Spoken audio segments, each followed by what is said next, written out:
বন্ধুরা, তোমাদের সবাইকে জানাই আমাদের চ্যানেলে স্বাগত। আজকে সন্ধ্যাবেলা টিফিনে লুচি আর আলু কষা হচ্ছে, ভিডিওটা দেখতে থাকো। তেলটা গরম হয়ে গেছে, এবার বেলে রাখা লুচিগুলো কড়ার মধ্যে দিয়ে দিব। আস্তে আস্তে এপিট ওপিট একটু নেড়ে দেবো, একটু লাল লাল করে ভাজবো, খেতে ভালো হয়। দেখুন ফুলে গেছে, এরকম ভাবে ফুলবে।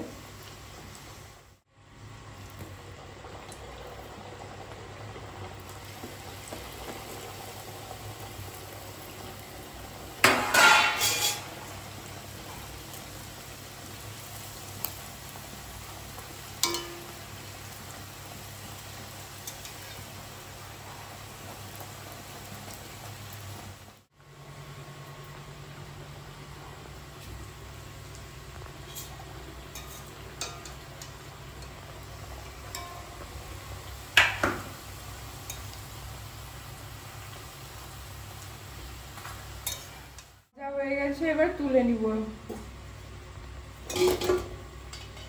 দেখুন এরকম ফুলেছে, কত সুন্দর।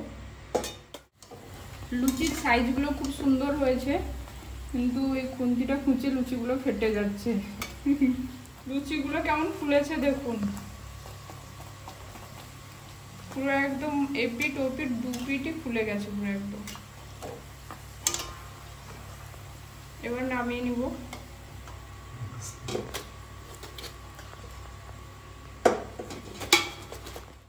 একটা লুচি দিয়েছিলাম, খেয়েছে, আর একটা দিব, টুকরো টুকরো করে দিব।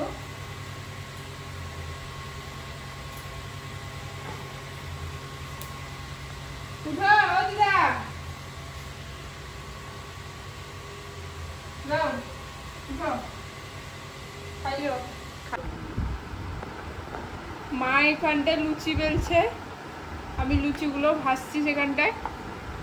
আলু কষা হবে, তার জন্য আলুগুলোকে এরকম কেটে নিয়েছি, বড় বড় সাইজের, ছোট করিনি বেশি। এতে নুন মাখিয়ে দিব, দিয়ে আলুটাকে ভেজে দিব। এবার আলুগুলোকে ভেজে নিব, তেলটা গরম হয়ে গেছে।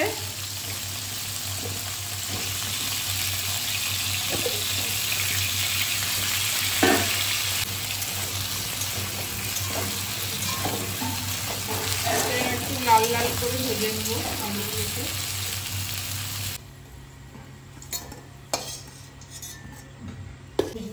চিনি দিয়ে দিয়েছি, চিনিটা গরম হয়ে গেলে এর মধ্যে পেঁয়াজটা দিয়ে দেবো।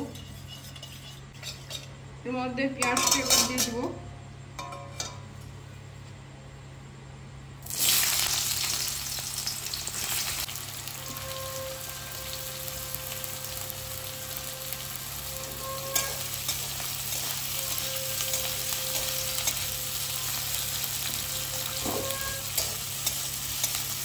এর মধ্যে এবার গোটা গরম মশলা, শুকনো লঙ্কা আর তেজপাতা দিয়ে দেবো।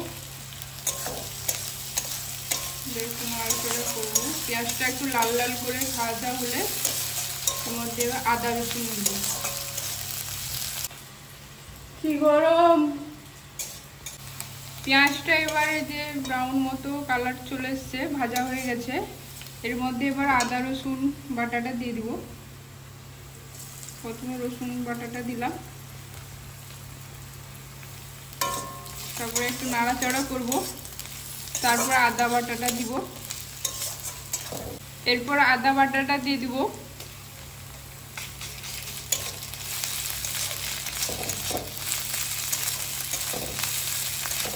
এই আদা আর রসুন বাটাটা দেওয়ার পর ভালো করে একটু কষে নিব, যাতে আদা গন্ধটা না হয়। এবার এর মধ্যে কেটে রাখা টমেটোটাকে দিয়ে দিব।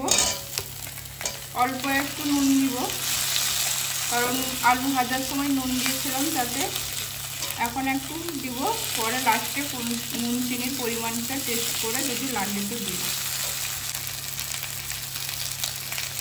এবার এর মধ্যে হলুদ গুঁড়ো আর লঙ্কা গুঁড়োটা দিয়ে দিব।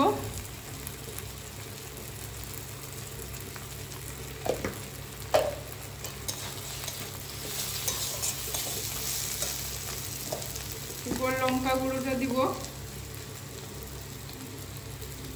লঙ্কা গুঁড়ো, আলু কষাটা একটু ঝাল ঝাল হবে, তার জন্য একটু বেশি পরিমাণে লঙ্কা গুঁড়োটা দিব।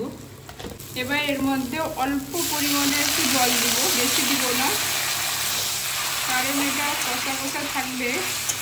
এই রান্নাটা অল্প পরিমাণে তেল দিয়েছি, কারণ আলুটা ভাজা হয়েছে আর যেহেতু লুচি দিয়ে খাওয়া হবে তার জন্য বেশি তেল দিইনি। এবার আলুটাকে এর মধ্যে দিয়ে দিব, কষা মশলার মধ্যে। আলুটা দেওয়ার পরে একটু ভালো করে ঢাকনা দিয়ে একটু কষিয়ে কষিয়ে রান্না করব, ভাপিয়ে ভাপিয়ে, কারণ আলুটা ভাজার সময় ঢাকা দিয়ে গ্যাসটা কমিয়ে ঢাকনাটা দিয়ে দেবো, আস্তে আস্তে হবে। আলু কষা হয়ে গেছে, এবার নামিয়ে নেব।